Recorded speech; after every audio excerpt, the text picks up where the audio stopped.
Hello and welcome to the oddschecker betting show. This is your Masters preview. That's right, it is that time of year again.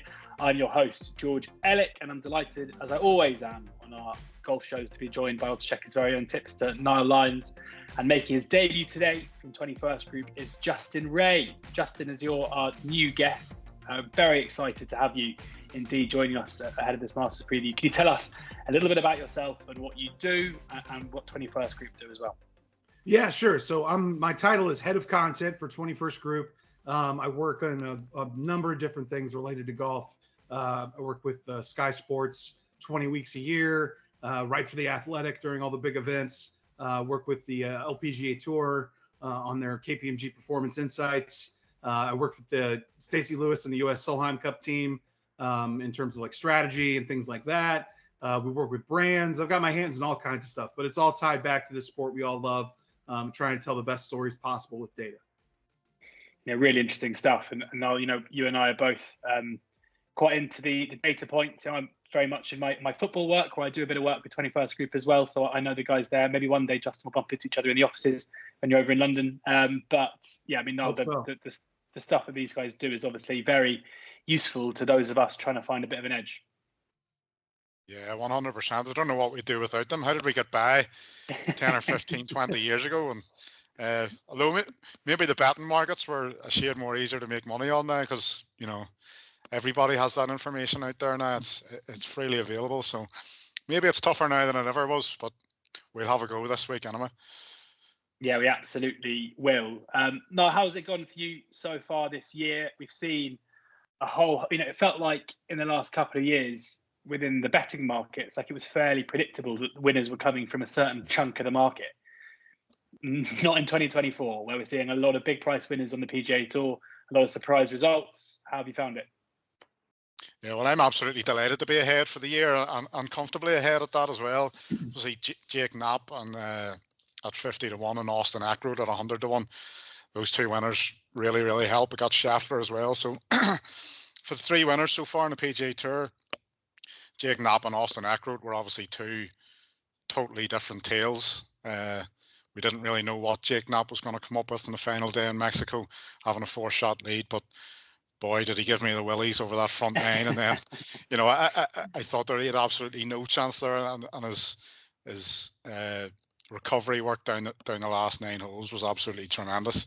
And then Austin Eckroyd, of course, at PGA National was one of those ones where if you're on him pre-tournament, it was just a dream to watch the finals. So, well, having to sleep into the Monday and a Monday finish wasn't ideal. I never liked those, but the way he played those final 18 holes was absolutely perfect, to be fair. So, yeah, plenty of big priced winners, but absolutely delighted to be ahead.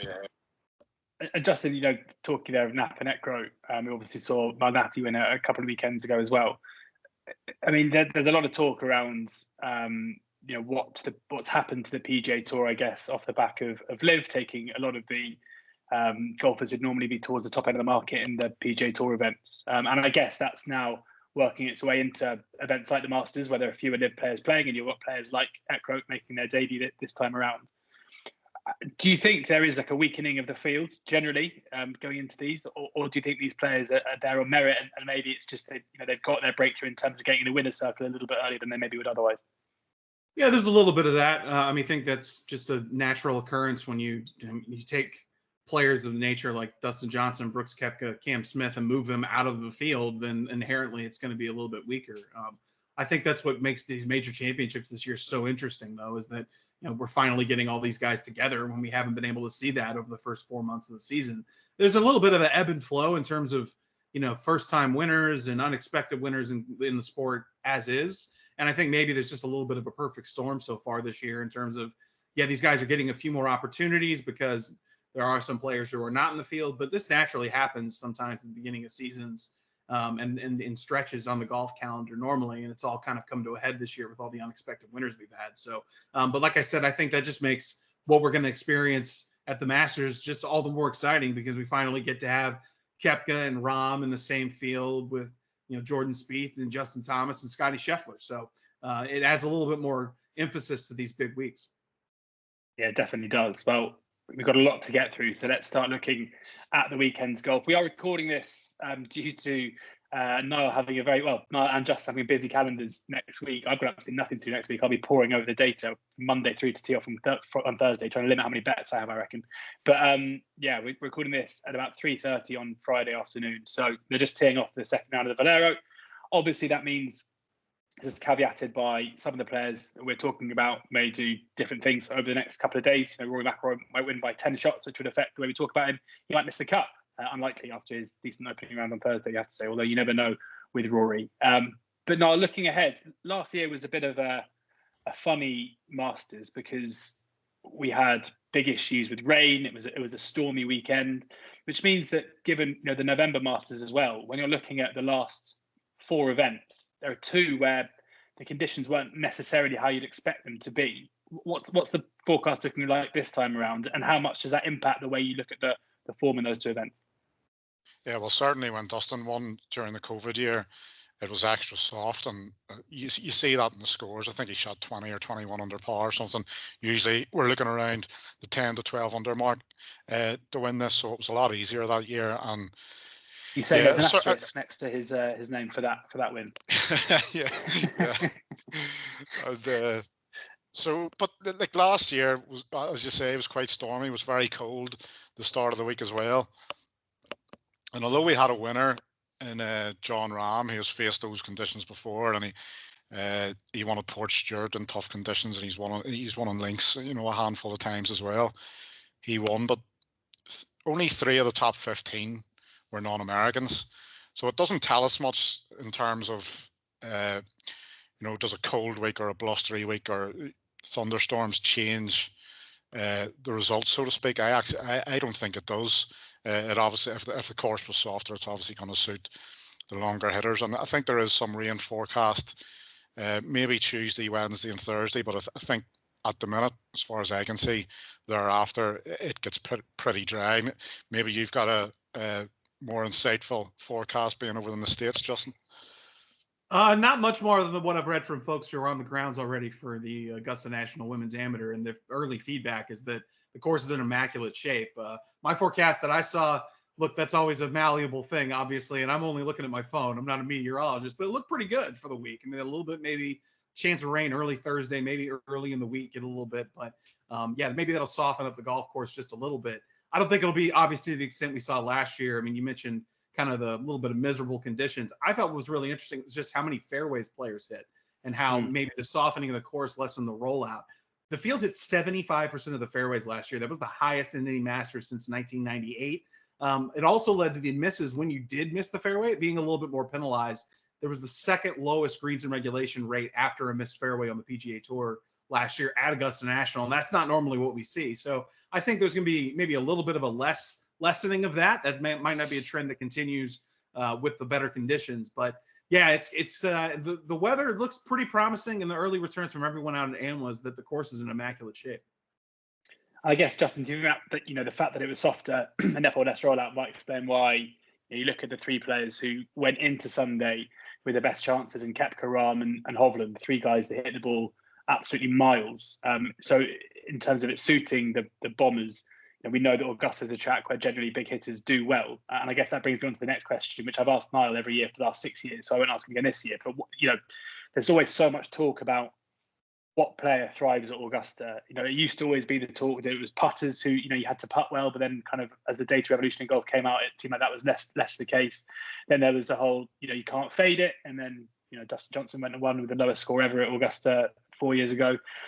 What do the numbers say? What's the profile of golfer that people should be looking at when they're looking at trying to pick a Masters winner?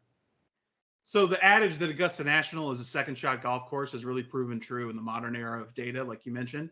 7 of the last 9 Masters winners have ranked 6th or better that week in strokes gained approach. 81% of tournament winners since 2015 have had positive. The rounds have been positive in terms of gaining strokes on the field with your approach play. That's slightly higher than the overall rate when you look at all tournament winners in the last decade. I mentioned the less rollout last year, and yeah, I do think that probably helped the longer guys a little bit more. We also saw Jon Rahm put together one of the more accurate ball striking performances we've ever seen by a winner in terms of both fairways and greens in regulation. He was the first player to win the Masters, hitting, I think it was 85% of fairways, 75% of greens since Ben Crenshaw in 1995. So you're talking about like a totally different way of playing the golf course. This is before it was Tiger proof. It was very different. So I think there'll be a little more of a normalization, and it'd be more of a second shot rewarding conditions this year in terms of comparing it to last year where distance was a little bit more significant. Yeah, it's interesting over the last couple of years looking back how, when you look at the top 5 in each of the last couple of years, driving distance doesn't feature that heavily. Even Rahm was 24th in driving distance, Koepka was 9th, but there was nobody else in the top 5 inside the top 25. And then you looked at the year before, obviously Scheffler was 16th in driving distance, McIlroy was 1st, but the places, Matsuyama, when he won, he was 47th. The places are actually littered with golfers who are outside the top 30 for the week in driving distance. And I think, although obviously hitting the ball far helps at Augusta, I don't think it's maybe as important as what it once was, and driving out, obviously with the ball rolling out. And I think some changes have made to the course, especially 11 and 15, for example, as well, where runouts can be slightly more punishable than what they once were. That driving accuracy does tend to come into things slightly more than what it used to in bygone years. Henley made the places last year. He finished 1st in driving accuracy. Rahm was 4th.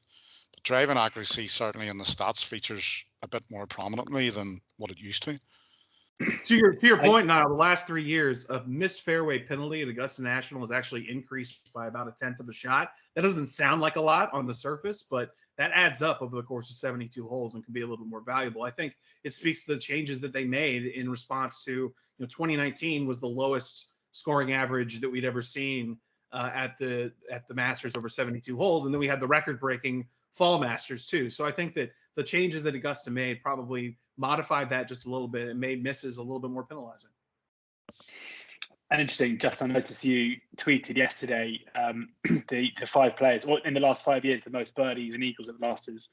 And Patrick Reed tops that with 86, Cameron Smith 84, Xander Schauffele 80, Hideki Matsuyama 79, John Rahm 79, Jordan Spieth 78. Again, you look at that list and it's not bombers. Like it's players who it plays into the second shot golf course ideal. So interesting that it does feel like kind of the perception of who is best set or best suited to Augusta has kind of changed over the years.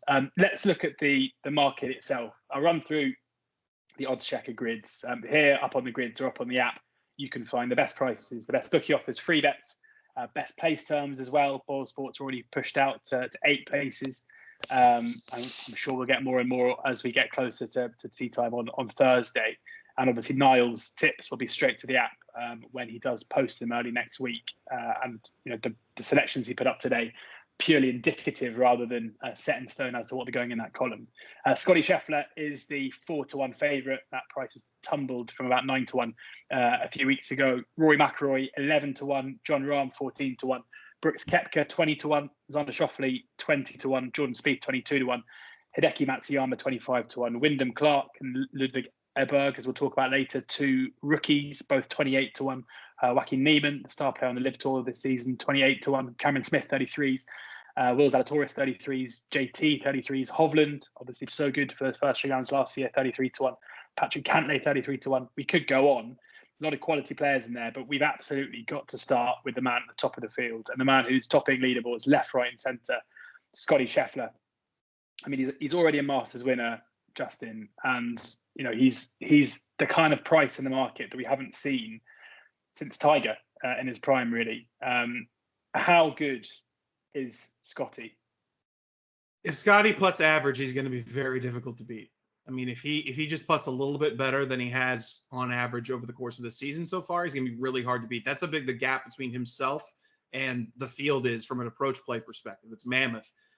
He has the best. Add on to that, at Augusta National, since he made his debut in 2020, he has the most strokes gained ball striking per round. So he loves the place and has performed incredible. Oh, and by the way, if he misses his target, he's in the top 10 on the PGA Tour this season in strokes gained around the green. So for me, look, he's always going to get compared. You said the shortest odds since prime Tiger. For me, historically, the comparison isn't so much Tiger Woods as it is Vijay Singh. In 2004, Vijay won 9 times. He was ranked 129th in strokes gained putting. He was 187 putting from 4 to 8 feet on the field. He was one of the worst putters on tour from 4 to 8 feet. And he won 9 times that season. So that's kind of the comparison I make, is that if Scottie is able to putt just average, a little bit above average, someone's going to have a career week to knock him off. No, how do you see that 4-1 price? I mean, I, like everyone else, I'm just kicking myself that I didn't back him after, when the putter seemed to get a bit hotter. What I would say is that even though he's had positive strokes gained from putting in his last three tournaments, it's trending the wrong way. Like that, it was just positive last time out. We probably can't be, Scheffler backers can't be confident that he's going to putt okay, can they? But how do you see him at the prices that he is now? It's difficult. I've been poring over this now, the Masters, for about a week now, the betting market, and I've shared some messages with yourself, George, as well, and I'm awful confused as to who to back, and the balance is tipping in, almost every day, and I don't know what that tells me, and maybe it tells me that, there's not a surefire bet out there other than Scottie Scheffler, and maybe you should just stick to the one and done and try and get him, and there's every reason to go in and back him. The only thing is that you can't really get involved elsewhere. You're just hoping for the best. His putting obviously is a concern, but it depends on how, I don't know, if the greens get really fiery, which they probably will, looking at the forecast over the weekend, it could become an issue. It's also going to be an issue for almost everybody else in the field as well. So that kind of difficulty is, the playing field is somewhat narrowed, and the gap isn't as wide as what it might have been on a different course. But what is there to say that's not already said about him? His form coming in here is very similar to what it was when he won a couple of years ago, and there's so many on the PGA Tour, including Rory. Who knows what McIlroy does this week in Texas? His irons have been off for most of the year. He started, I think before coming on this call anyway, he's 22 holes without a bogey so far. So I'm hoping that he hasn't made one in the first 10 minutes of this podcast. Judging by his price at the moment, I think he might have done, because he's 14 to 1. But that is not good. That suggests a double, if anything.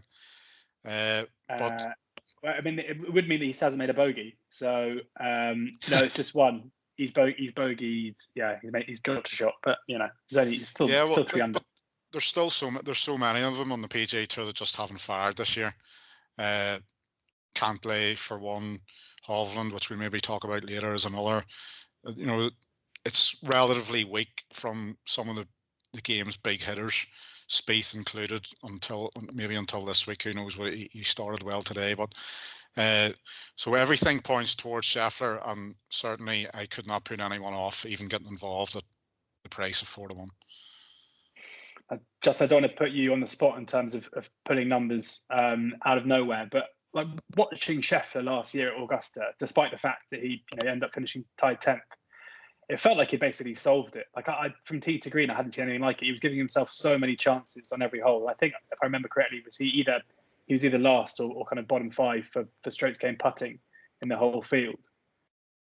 Yeah, it's kind of the story of Scottie Scheffler week in, week out, right? His iron play, his ball striking, his performance off the tee, around the greens, it's all as good as it gets, basically, in terms of professional golf. But if he putts, average, above average, he tends to contend and maybe win, and that doesn't necessarily always happen. So look, the numbers speak to just how unbelievable he's been ball striking around Augusta National in his 4 starts there.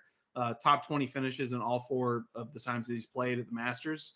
It's just the question I posed at the beginning. If he putts average, he's going to be tough to beat.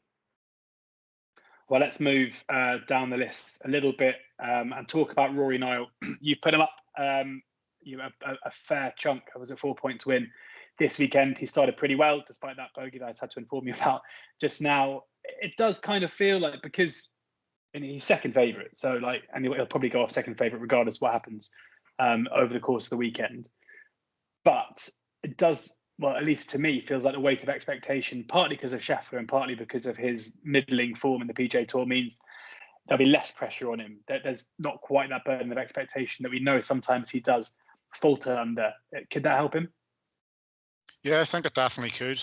And another big aspect that could help him too is the amount of the big PGA Tour golfers that are out of form. So I don't think that maybe has quite been factored into his price. We've seen him go off shorter than this. We've seen him go off bigger than this. What happens in the next week, who knows? But the weight of expectation is huge on him. And, I think it was at the start of this week, I've seen him talking about in the press conference, talking about how disciplined you need to be around Augusta, that it's such a grueling test for 4 days and all. And there's no doubt about it that Rory McIlroy thinks too much about this tournament. He overthinks it. He almost overplays it. It's just not a good preparation every year. He changes his approach almost every year, whether he plays too much, he doesn't play, plays too little, plays some events on the European Tour at the start of the year, then skips some of them another year. It's difficult to get the balance right. And I think at the start of his year, almost every single year is geared towards preparation for the Masters, and I think it's almost built up too much in his mind and even in his team. It's difficult. It's going to be a difficult line to get over in his career. Not that he can't do it, but Scheffler aside, maybe this is a year we should consider him simply because the other guys are so woefully out of form. Obviously, you've got the likes of Wyndham, Clark, but he could be a negative that he's a first timer here. But McIlroy certainly arrives here with a big chance. It's just the mental side of the game, I think, around here. Even what I watched this morning, a couple of wedge shots that he flared out right. These just creep into his game almost all the time. And his iron play has been the problem all year. He was 22nd in strokes gained approach the first day in Texas. We'll see what materializes over the next few days. If he has a really good week with the irons, then I think he comes, you have to consider him a fair bit more than what you're worried at this moment in time. I think everyone was anticipating and expecting a lot from last year, partly because of that incredible round on Sunday where he forced himself into second and he held that bunker shot on 18 and looked to be enjoying himself at Augusta, which we haven't always seen. And then, of course, he missed the cut last year. But if you take out that missed cut, Justin, and you look at his form from that Masters in major tournaments, he finished second in the Masters in 22 and then 8th in the USPGA, tied 5th in the US Open, 3rd in the Open Championship, tied 7th in the PGA, 2nd in the US Open, 6th in the Open Championship again last year. Like, that is unbelievable numbers in terms of consistency for a player going into these major tournaments. Yeah, going back to your point earlier about less attention, I think it can only be beneficial because the guy goes into every major championship with a giant bullseye on his back, especially when you're trying to wrap up the career Grand Slam. Rory, since he won the PGA Championship in 2014, so since the beginning of this 2015 major season, 20 top 10 finishes in majors. Not only is that the most of any player, he's the only guy in the modern era to have a 9-year span with 20 top 10s in majors and no wins. The only one. I mean, that speaks to the pressure that builds up on him. And I think some of the numbers at the Masters kind of reflect that. You look back at since 2019, round 1 at the Masters, he's 9 over. Round 2, he's 1 over. 3rd round, he's 7 under. Final round, he's 15 under par and gaining 5 strokes around on the field. And I think that that's a progression, maybe not just of adjusting to the golf course or what it might be, but there's less pressure if you go on throughout the week and you're not in contention. You're able to go and just play freewheeling, and he's his ebullient, bouncy self down the fairways, with peak Rory. Those numbers include a horror show on the final round as well, whenever he was in the lead, of course. That's just since 2019. So, since 2019. Yeah. So some more recent years. But he does. Look, the demons of 2011, I feel like he erased that when he got to Congressional 2 months later and won by a zillion. But, look, I think the less attention is only going to be beneficial. My big question, Niall mentioned it, his iron play has been really substandard, especially by his, career standards over the course of the season this year. There's been talk about him working with Butch Harmon or just get a second opinion, which is interesting. But it sounds, look, I'm more of a numbers guy than a, narrative thing when it comes to predicting these things. And, his approach play numbers just are not enough for me to back him going into the Masters this year. But I do think, like you said, the more top end guys not being necessarily in full flight, maybe that's a reason to believe this could be the year. 10th tries a charm to wrap up the Grand Slam, maybe. No, what has to happen between now and when you dust off the typewriter and start penning your thoughts next week for Rory to be included in the staking plan? Well, as Justin mentioned there, I think it's simply down to the iron play. If he ranks inside the top 5, maybe even the top 10 in Texas, then I think you'll have to consider him, because his iron play at Sawgrass last time out, that was his best week on approach play since the FedEx in Jude last August. So there were signs at Sawgrass. If those signs continue this week, then we'll see. But yeah, it's going to be the iron play that makes the decision. Let's talk about last year's champion, Jon Rahm. And, in this conversation, I think we have to start it with a general conversation around the players who've been playing at LIV, on the LIV Tour. Joaquin Niemann, of course, comes in as the best player on that tour. Bryson DeChambeau playing well, but still yet to prove that Augusta is in fact a par 67 for him. Cam Smith has obviously shown some brilliant form around Augusta before. Brooks Koepka's 4th favourite, having obviously gone very close before a 75 on Sunday. But from a numbers perspective, because it seems a bit like I'm sitting here as someone who watches the PGA Tour. I have tried to watch LIV. I really struggled to get into it, and I turned it off pretty shortly afterwards, and I haven't really been tempted to go back. And therefore, I'm kind of, in my mind, not going to back any of the LIV players. So I just feel like I don't really get them or know them or understand the level of golf that they're playing. But hopefully, Justin, you can kind of help understand, when Joaquin Niemann is currently the best player on the LIV Tour, how does that translate to this field?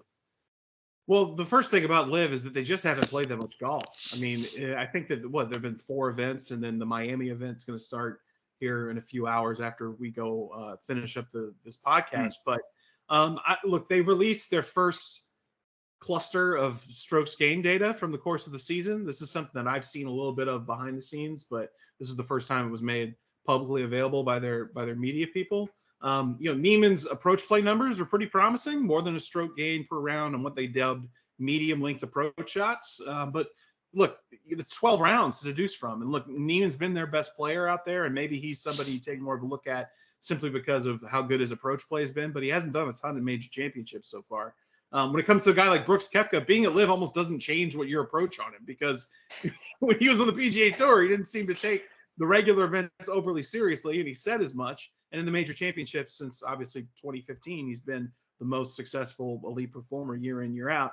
Cam Smith, you look at his numbers on LIV, and it's just like what we would expect if he was on the PGA Tour. He's absolutely brilliant on and around the greens, and drives it all over the place. And the thing about Cam is, in the major championships over the last 2 years, he's second in strokes gained approach per round among qualified players. So he's somebody who has had runs at Augusta National before. I tend to there's no golf course in men's professional golf where past performance is more indicative of success than Augusta National. So maybe that's something you take more into account with some of these LIV guys.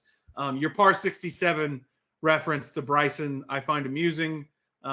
This is no shade at him, but he's played 24 rounds at Augusta and he shot 68 or lower once. So I think he probably, if he had to go back, that's the same way that the courses I play at are a par 72 for me, which is correct. I just always shoot 10 over par, so that's fine. Right. So I mean, look, no, I think if he could go back in time, he probably wouldn't have made that comment if you could have truth serum. But yeah, no, the LIV player question is still a difficult one for me. I do think that it's helpful that there is a little bit more data available, but I think you got to take everything with a grain of salt and know that, look, this isn't quite the same setup. 54 hole events, shotgun starts, kind of feels like no pressure. It doesn't mean as much as, say, Jon Rahm's incredible form on the PGA Tour, winning tournaments going into the Masters last year.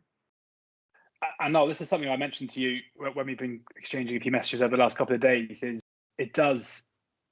Jon Rahm is what, 14-1 currently to win the Masters, and it feels like if he had been playing on the PGA Tour over the last 3 months and had similar finishes to Rory, he'd probably be around Rory's number.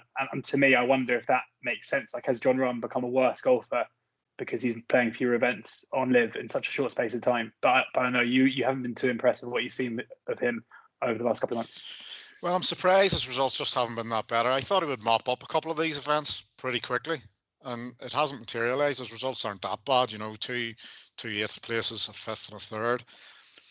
But I'd be more concerned about the defending champion record. These things are up there to be shot at, you know what I mean? And I wouldn't be surprised if if these things are toppled any year, even the debutant thing as well, especially this year. But whether it's the Champions Dinner, the preparation, everything that goes into the week, media obligations or whatever, the record of defending champions down this last 15, 20 years is really, really poor. So would be more concerned about that than his play on the LIV Tour to here. He's played reasonably well. I do think he's been outshone a little bit by Joaquin Niemann, and we'll maybe get into it here, but I think more or less double the price Niemann is than Jon Rahm's slightly more appealing. Yeah, let's talk about Niemann then, Niall, because I know you've been, and not to get your trumpet out for you, you've been backing him from a big price for the last couple of months. Yeah, thankfully I'm on at 66 to 1 a fair bit. When he started winning at the back end of last year and the start of this year, I would really make a case. It's kind of a bold statement, but I would make a case for him being possibly the 4th best golfer in the world right now. I think he's played that well, especially in Australia at the end. He was quite close to making the top 50 in the world at the end of the year. He had a good run there in Australia. Obviously played well in the PGA before winning the Australian Open the following week. Since then, he's won at Mayakoba and Jeddah. So top 5s as well this year in Oman, Hong Kong, and the Dubai Desert means he's only been outside the top 5 once in his last 8 starts. He's got the lowest scoring average on the LIV Tour this year. And crucially, he ranks 1st in par 4 scoring on the LIV Tour this year as well. And that's one stat that's highly important around Augusta. People talk about the par 5s, and it's crucial to make hay on those holes for sure across the week. But I think where it's won and lost really is on the par 4s. And the difference between the contenders and often the winners is just how they perform on the rest of the par 4s during the week. So hopefully that bodes well for Niemann this week as well. One big negative is that he hasn't played overly well in majors to date, and he misses that stepping stone that they often make before going on to win a major. Now, Wyndham Clark managed the US Open, and I was on him as well. He managed his victory without that stepping stone. So it can happen, and it can happen to special golfers, and maybe Niemann is one of those. He did get his first top 20 at Augusta last year, which is obviously one of the trends you would look to. You wouldn't like to back a golfer here who hasn't really managed, bar debutants, hasn't managed a top 20 before. Maybe shooting 69, 3 under par the first round in 2022 alongside Tiger shows that he could maybe deal with the pressure around here at Augusta, even though he hasn't been in contention, so to speak. But shooting a good round with Tiger that year, with all the attention on him, would have been fair enough. So yeah, I make the case that he's a much better prospect around the 25, 28 to 1 mark than the likes of Victor Hovland, Patrick Cantlay, even Jordan Spieth, who's shorter than him.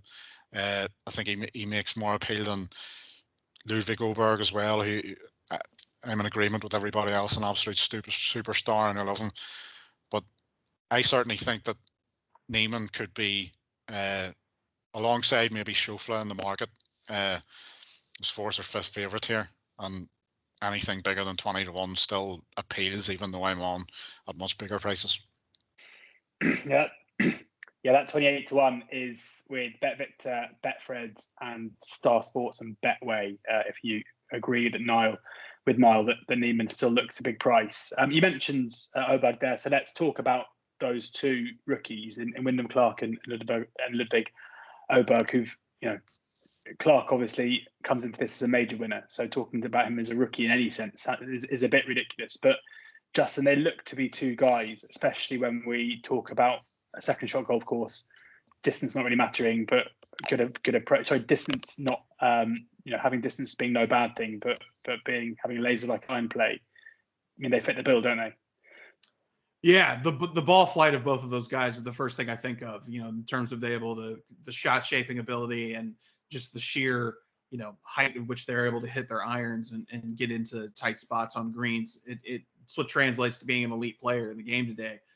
You mentioned Clark being a Masters rookie. I still think there's some weight to that, even though he is a major champion.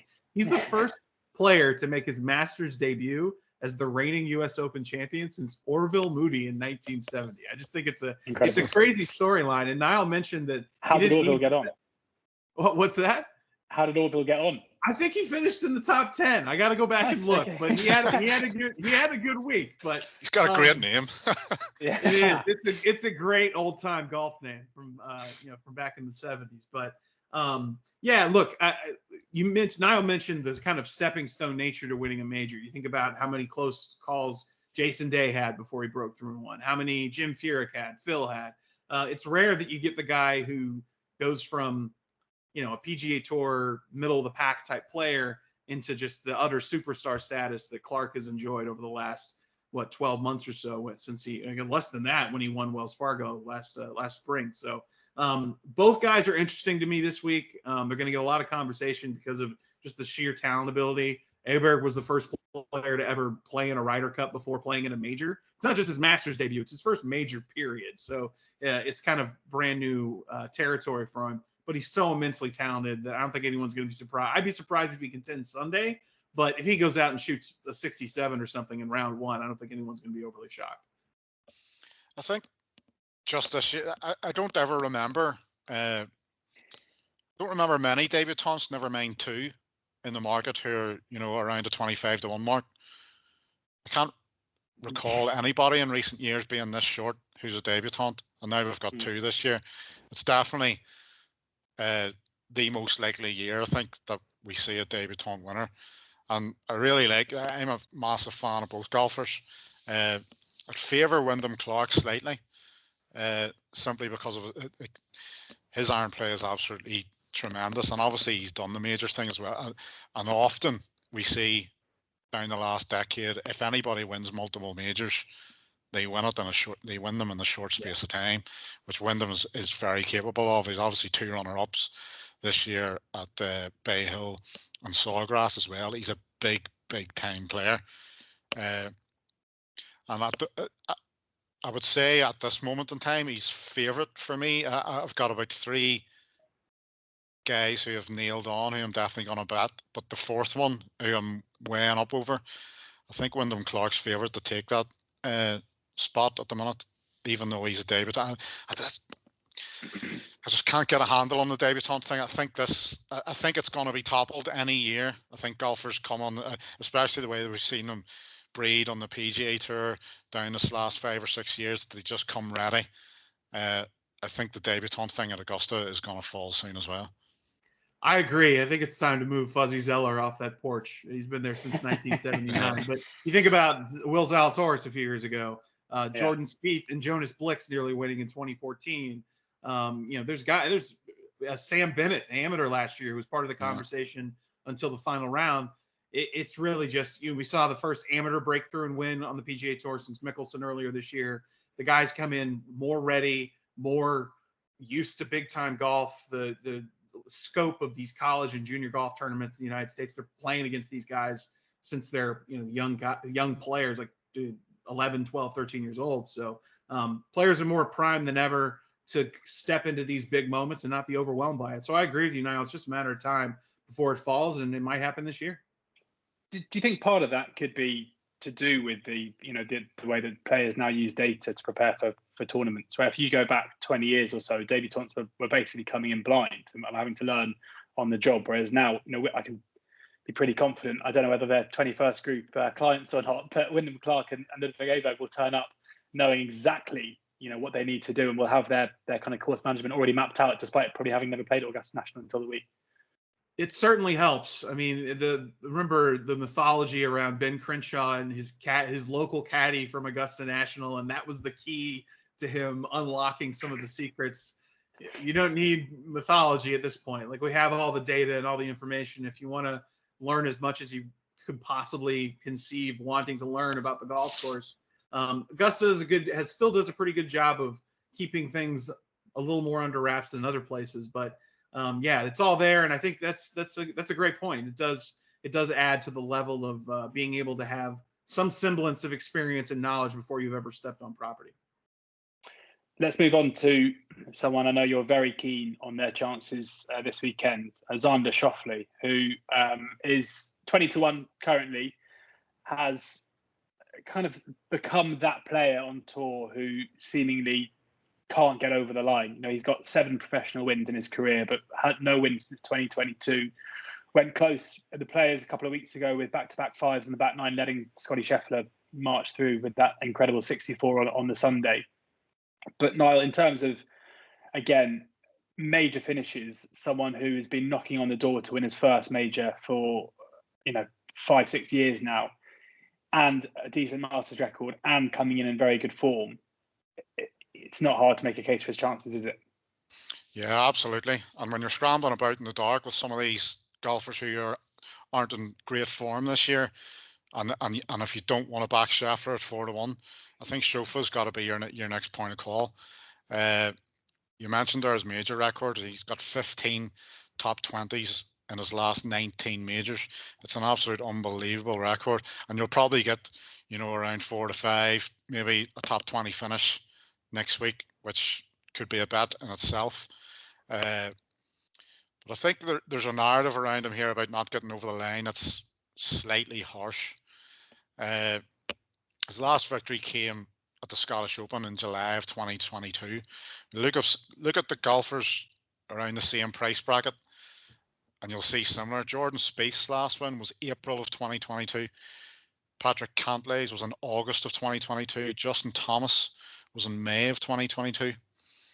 So these guys are all in a similar boat, but it's only Schauffele that we hear about who has an inability to get over the line. He's won big tournaments down the years. Is that not because he's the one who's been in contention consistently and hasn't managed to do it? Yeah, well, that certainly can't be considered a negative going into the week. But you also look at, since his win in Scotland in 2022, he's only had one 54-hole lead.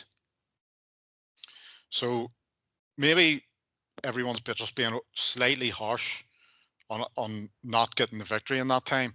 His final round 64 by Scottie Scheffler beat him at Sawgrass. Obviously, he would have been on a playoff, but it took a 64 from Scottie Scheffler to get past him at Sawgrass. Quail Hollow last year, where he was second, obviously Wyndham Clark beat him, the eventual US Open champion.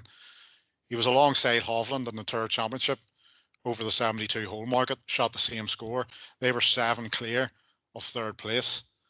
Obviously, Hovland won the event due to the handicap system at the start, but they both shot the same score over 72 holes, 7 clear third. So I don't think there's really a negative. I don't buy the getting over the line is a huge issue, and I think it'll just happen sooner rather than later. Obviously, at the Masters is going to be a hard task as it is, but since the start of 2022, 72%. He's played 55 events, 72% top 20, and 32% top 5. It's an incredible record he has, and that almost makes him an each way bet to nothing with the places you'll get if you're getting 16, 18 to 1 or whatever. I think there's 20 to 1 about still at the minute, but whether we see that on the week when the bookmakers release their 8, 10, 12 places, whatever happens, remains to be seen. But I just don't buy into the big narrative around him having not won. And I think his golf, especially considering some of the other guys that I mentioned previously who are still waiting at the same time to get over the line since 2022, they are definitely not in the same form as what he is this year. Justin, how do you assess Xander's chances? I agree with Niall wholeheartedly in terms of the not really buying into he can't get it over the line. I think it's because he puts himself there so often that invariably he's going to break through at some point. And he's so consistently good because he gains strokes everywhere. He doesn't have a weakness in his game. Positive strokes gained in every single category. Entering San Antonio this week, 5th off the tee, 18th approach, 9th around the green. Putting, he's still gaining strokes. He's a little bit above average. 7 straight top 20 finishes in majors. He's the only guy to make that claim. Only Patrick Reed and Cam Smith have more birdies here the last 5 years. I mean, all the signs point to this. I mean, I think a top 20 bet is an absolute. I'm mortal lock that I'm going to be on that. Probably I'm going to be on a top 10 as well. I look, he's probably the best player, most accomplished player collection right now, top of the game without a major championship yet. He has the most strokes gained total per round of anybody without a major win going back to 2000. Look, he's going to win a major championship. It's invariably going to happen. Maybe it takes. I think we were spoiled a little bit by guys like Thomas and Spieth winning so young at such big stages. These were historically young major champions. Typically throughout the history of the game, it takes till you're 29, 30, 31. You build up a little scar tissue. You have those failures on Sunday before you break through with the big moments. So maybe it's this week in Augusta. I wouldn't be surprised. I have him second right now on my board behind Scottie. And then a couple of players who we saw glimpses early in the season, they might be heading towards somewhere near their best. JT and Jordan Spieth, obviously Justin having a terrible year last year, and then signs of life, albeit kind of dropped off a little bit. And then we saw those strokes gained stats flying around of Spieth going into the Masters. And when he's playing well going into the Masters, he normally performs very well at Augusta. But again, things seem to have tailed off a little bit in the last couple of weeks. Well, Spieth tends to play well at Augusta regardless. He has the most strokes gained approach per round since 2015 at Augusta National. He's 11th in putting in that span. Wow. The top three players all time at the Masters with at least 30 rounds and strokes gained total are Ben Hogan, Tiger Woods, and Jordan Spieth. That's how good he's been in his career at this golf course. There's something about knowing the nuances and stuff and the risk reward that he's able to capitalize on that's great. I mentioned earlier about how past success at Augusta is predictive as anywhere in men's golf in terms of being able to bank on future success. I tend to ride with that a little bit more with Jordan Spieth. Going back to Thomas, the split with Bones is a little bit concerning. That story that broke, I'm not really sure what was going on there. Maybe we'll learn more when JT gets into the press room in Georgia next week. But look, he did have some more promising strokes gained approach numbers earlier on in the year. He's building back up to that point. I think I've picked JT to win like 5 of the last 6 years at the Masters, and I think he's probably out of chances for now for me. I think I'm gonna lean away from it. But he's had some high finishes. He had some progress in the beginning of his career in terms of, I think it was the first 4 years he improved upon his finish the previous year at the Masters. But I'm a little cold on JT going into the week. No, I know you need no excuse to certainly back Jordan Spieth, but are these two kind of off your radar this time around? Slightly. I have to say that, Thomas has obviously improved a lot since, the back end of last year and then the start of this year. But I just don't think you go and win the Masters with having a form line coming in of, cut 12, cut 64th. You know what I mean? More often than not, the Masters is won by someone who's either won earlier on in the season, had a runner-up, or is playing well in the lead-in, and Justin Thomas just isn't quite hitting those heights. Jordan Spieth similar. His iron play really has been rotten in recent weeks, but I just noticed there he's 4 under through 9 holes this week or today in Texas, so he's inside the top 15, making a run, and we've seen the round that he had yesterday was just, typical Spieth. So anything can happen. And I hope one day I can make a hole in one and not even break stride walking towards the green, which is what he did. That's unbelievable. Well, he had to clean it up after the 7 he made a few holes before that. Yeah. The ultimate Spieth roller coaster experience. Unbelievable. Yeah. So well, who knows what he's obviously getting into contention there this week too. So it would just be so Spieth, get a top 5 there in Texas on this week and go on and win the Masters when nobody is on him again. You know what I mean? Everybody kind of backed him after his first couple of years thinking he was going to do it again and again. And it's just been, he hasn't quite done the business there, even though he's gone close on a few occasions since. But who knows? I don't think he'll be on my betting card anyway. Interestingly, he's, it's very early days, as we say, recording this on Friday afternoon, but he's third for strokes gained off the tee in Texas at the moment, which He said that in his interview last night. In fact, he said, I drove the piss out of the ball today. You know what I mean? He said he's been playing unbelievable golf over the last couple of weeks, but hasn't seen the results. I don't know if I'm quite in the same camp as him, but often with him and down the years with Phil Mickelson, when they say they were playing better golf than what their results suggest, they were often right. So who knows? It could lead in. He could have a good week in Texas here, and then go well at Augusta next week. So we'll wait and see what happens over the weekend. We've spoken about most of the guys towards the top end of the market here. Noel, who, as I said, you're not writing your piece until after the weekend, so these are kind of preliminary picks, I guess. We've heard you speak positively about Xander, heard you speak positively about Joaquin Niemann. Anyone else you want to flag up? Well, we'll move on to a couple of outsiders. Siwoo Kim's one, who's played tremendous golf this year. His ball striking has been absolutely phenomenal. I think he's a decent price. They're sitting 80 to 1, 100 to 1 there at the minute. Whether that holds whenever the prices come out on Monday is another thing. He favours accuracy a fair bit over length, which I don't think is a totally bad thing at Augusta these years.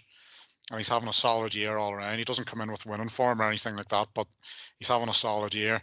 I would question whether he's got the temperament over 4 days at Augusta to deal with whatever it throws at you. You would think someone who's won the Players, won at Sawgrass, would have the temperament for that there, but I'm not quite sure. And I'm not quite sure where he'll make the betting card yet either. But certainly at around 80 to 1 to 100 to 1, he's interesting given how well he's hit the ball from tee to green. He did break his putter at the Masters a few years ago. He did, yeah. He did. That stands out. He putting with a 3-wood or something like that. So, and he was still positive. And he was positive strokes game putting, wasn't he, as well? Which he never normally is. So maybe he should have putt with this. Maybe that's the way to go. Yeah. Yeah, exactly. Another outsider who interests me. I don't think he's got the perfect game for Augusta, but certainly profile-wise, in terms of the golf he's played over the last couple of years, I think he's interesting on a Sepp Straka. He's obviously a 2-time winner now on the PGA Tour, the Honda and the John Deere. But he's had 2 other playoff defeats as well in that period. So with an ounce more luck, he could have been a 4-time PGA Tour winner just over the last couple of years. One of his defeats was to Will Zalatoris. He was runner-up. Obviously, we talked about that stepping stone earlier on. He was runner-up at the Open last year. Not quite in contention over the weekend as you would like when talking about stepping stones, seeing Harman had kind of run away with that over the weekend. But he was runner-up alongside Rahm, 1 stroke ahead of Rory McIlroy. He was second in the Hero in December, just behind Scottie Scheffler. So all that suggests that when he has a good week, it takes a good performance to beat him. The experience in the Ryder Cup is obviously a huge positive as well. So I think just at triple figure prices, I don't think Augusta suits him perfect, but certainly I think he could become a major championship golfer over the next few years, and maybe he's one to watch slightly more in the US Open and Open Championships, and we'll wait and see. But I'd almost be prepared to take a chance at Augusta this year, just seeing some of his performances down the years have been obviously, as I mentioned, they're second and alongside big golfers in events, as well as winning twice and losing twice in the playoff. So yeah, Sepp Straka is 175 to 1 best price at the moment. That is with Bet365, I think. And yeah, been a fair bit of money coming in over the last week or so. For Siwoo was kind of 150 to 1, now best price 100 to 1 with a few firms, including William Hill and a couple of others. Justin, any thoughts on those two and any players you want to put up that we haven't spoken about already? Sepp Straka is really interesting. I think I like him a little bit more at Valhalla than this week, but he's certainly a good shout. I mean, having success on 2 really different golf courses in terms of his 2 wins at the Honda Classic and then John Deere. I mean, those are 2, just the dichotomy of that is it speaks to a guy who's really talented when you can win on 2 totally different kinds of weeks. And the amount of major champions who have won their PGA National too down the years. Absolutely, yeah. Like a name we haven't talked about yet that I'm really high on this week is Hideki Matsuyama. His course management at Augusta National is something that's not going to get talked about a whole lot. It's not the sexiest topic, but he's fantastic at avoiding mistakes. He's second in scrambling and second in bogey avoidance at the Masters since 2015. feel like we always talk about Hideki's approach play, his iron game, maybe the histrionics when he flips the club back and then the ball's 6 feet from the hole. But we don't really talk about how good he is around the greens, especially at Augusta National. I think that, his approach play hasn't been incredible this season, but he always finds his best self there. I think Hideki's really interesting. Him and Scottie are the only two players to finish in the top 20 each of the last 4 Masters as well. So consistently really good there. Another guy, he's a major champion. He's been playing some of his best golf statistically of his career so far this year on the PGA Tour. He nearly won in Florida a couple of times, just barely got beat by Scottie Scheffler and then Austin Eckroat. I'm really high on Shane Lowry. He's gaining more than 1.5 shots tee to green per round the last 3 years at the Masters. These are the best approach play numbers of his career this season. He's 3rd right now as we speak, San Antonio week in strokes gained approach this season. His putting numbers this year on tour aren't great. They're a little concerning, but he's always putted above average at Augusta National. So I'm pretty high on Shane Lowry in terms of that previous form and what he's done this year with his approach play. And then you got to talk about Will Zalatoris. I mean, he wasn't able to be a factor last year because of the injury, but over the 21 and 22 Masters, you combine those two, nobody made more birdies at Augusta National than Will Zalatoris did. What's crazy is how much better he putts here. He gains 1.3 strokes gained putting per round in his Masters career, which is the total opposite of what we're used to in terms of seeing Will week in, week out. That's the one drawback. That screams variance to me, where he's got to have a weekend where he loses, how many shots to bring it back to the mean. Or he dials it up at Augusta National, loves fast putting surfaces, and maybe that's the magic elixir to put it together. The putting's the reason why he probably isn't a 4, 5, 6-time winner. Nearly won a major at the PGA a couple years ago, but Zalatoris is immensely talented, and I think that he's going to be a major winner at some point. But he didn't play great at Sawgrass or in Houston, but his approach play numbers are still among the best in the game. So Matsuyama, not a guy we talked a lot about. Lowry, Zalatoris are 2 others I like a lot too. Yeah, I've backed Hideki, and then about 5 minutes after I backed him, I read an interview that he gave to the Japanese media about how he's playing through a massive pain barrier, which didn't fill me with too much hope. I did not read that article. Thank you for sharing that information after giving my pick.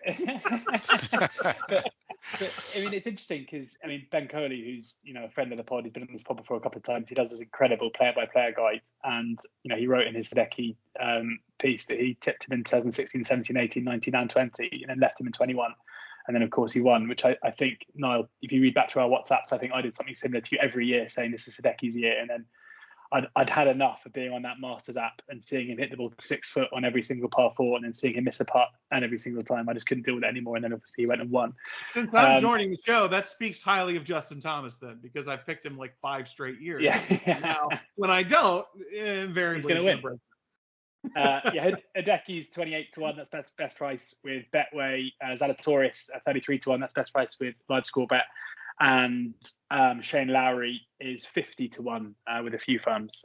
One to throw into the mix for me. As I messaged to Niall earlier, not so much fixed price. He's 50-1 there, but you're getting 80-1 on the exchange win only for Cameron Young, which seems wild to me when you consider last year he was very much in contention until later on in the weekend. He's finished in the top 10 in 4 of the last 8 majors, which is, he seems one of these guys who can really turn it on. And again, some criticism about whether or not he can get over the line and win events. But last time out, he was touched off by Malnati on the back 9, where he did very little wrong. He missed one kind of 5-footer, which I guess you could point out to, often his putting stroke does seem to desert him under pressure. But that's a ridiculous number in my mind for a player who's got to be one of the most talented players in golf at the moment. Yeah, I totally agree. And his approach play numbers all year have been off the charts as well. I definitely think he's in better form this year going into the Masters than what he was last year. Obviously 3rd in the Dubai Desert earlier on in the year. I think he learned from that as well, playing with McIlroy in the final day. Since then, 4th at PGA National, 2nd at the Valspar, as you say, just pipped by Malnati. I definitely think this form is better. He finished runner-up at the match play 2 weeks previous to last year's Masters, and his only other big finish that year was a runner-up in the Saudi International. This year is much more consistent. His putting's been inconsistent, so to speak, but on the good weeks, it's been quite good. And obviously, I think, as we touched upon Scheffler earlier on, we need a good putting week from Cameron Young. if he's going to win. But then again, as you say, there's 80 to 1 there in exchange. I really like that price. I still quite like the 50 to 1 with the bookmakers too. He'll more than likely be on my betting card as well. So yeah, I'm quite keen on Young's chances getting over the lines, and slightly more worrying obviously than Xander Schauffele's predicament coming in here, saying that he doesn't even have a PGA Tour win to this time, but it'll come together at some point, and it could easily come together at the Masters. I wouldn't put it past him. And also his when he kind of burst onto the scene in terms of major golf was at St Andrews when he was up with Rory and Cameron Smith on that Sunday, and he was unbelievably good. Like, he was so good that day. It was so impressive how he kind of stuck with them. And I think he made a 2 on 18 to get solo second as well. Yeah, biggest hole of his life, and he made an eagle on 18 at St Andrews. I mean, yeah. I'm with Niall, and he's in the Schauffele mold too to me, where it's not he can't get over the line, it's he puts himself in this position over and over again, and eventually he's going to break through. He started last year with 3 birdies as well. He was 3 under 3-3, and I think everybody who wasn't on at the big prices at the start of the year was ruining that mistake, but it didn't quite happen from there. But I think there's every chance he goes well this year. Yeah, absolutely. Before we let you guys go, any players that you kind of would avoid that we haven't spoken about? Anyone whose figures coming into this are setting off alarm bells? I think we touched on Ludvig Aberg. You know, I'm a massive fan, but I can't agree with the price this time around of around 25 to 1. I think when you consider the 2 debutants, both at the same price, around 25s, Clark is the much better option. I think I'd be a bigger buyer of Ludvig Aberg stock over the course of the next couple of decades, especially in terms of majors. But at the minute, I don't think that price is appeal. You'll be a brave man to back Aberg at 25 to 1. But one who has a huge negative around him coming here is Viktor Hovland. When we talk about stepping stones, he would have been a prime candidate for a major this year, given what he achieved last year, how close he went on a couple. Obviously, it was his best season on tour last year as well. So many wins. He split with his coach Joe Mayo, and he's with Grant Waite now, and it's just not the preparation that you need heading into Augusta. He's not playing well. Switching coach. I don't think you go and win a Masters like this, and his price season hasn't even drifted to a semi-backable mark. He will win the prize for the best dressed golfer on the week, though. Absolutely. Anyone that you're a bit concerned about coming into this week, Justin?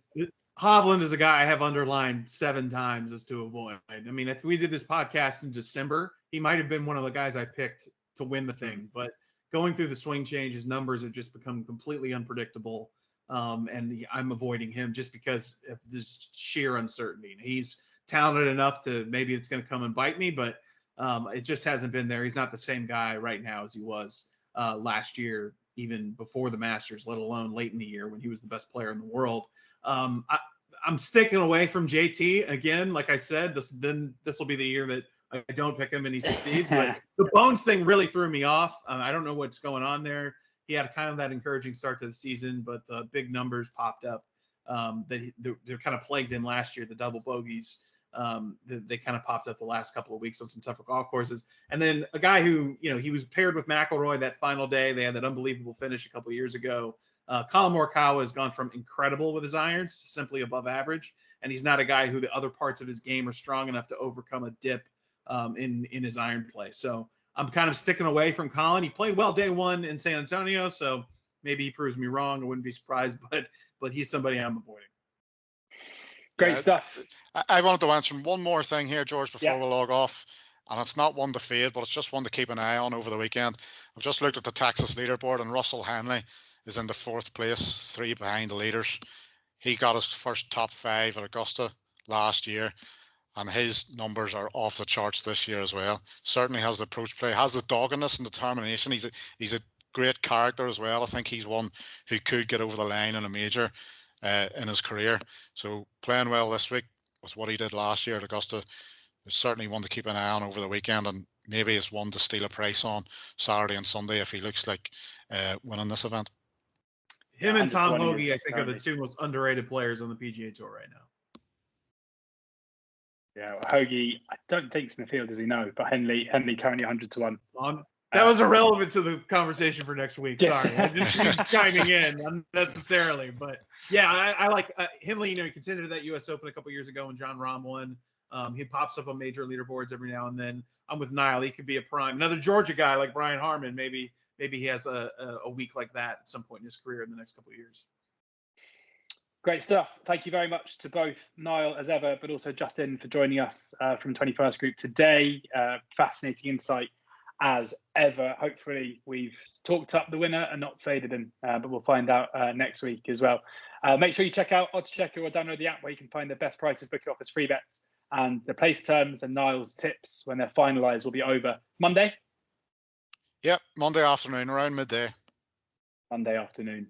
Thank you both very much for sharing your thoughts. Thank you guys for watching at home. Enjoy the Masters. Promises to be an incredible weekend, and please do ensure that you gamble responsibly.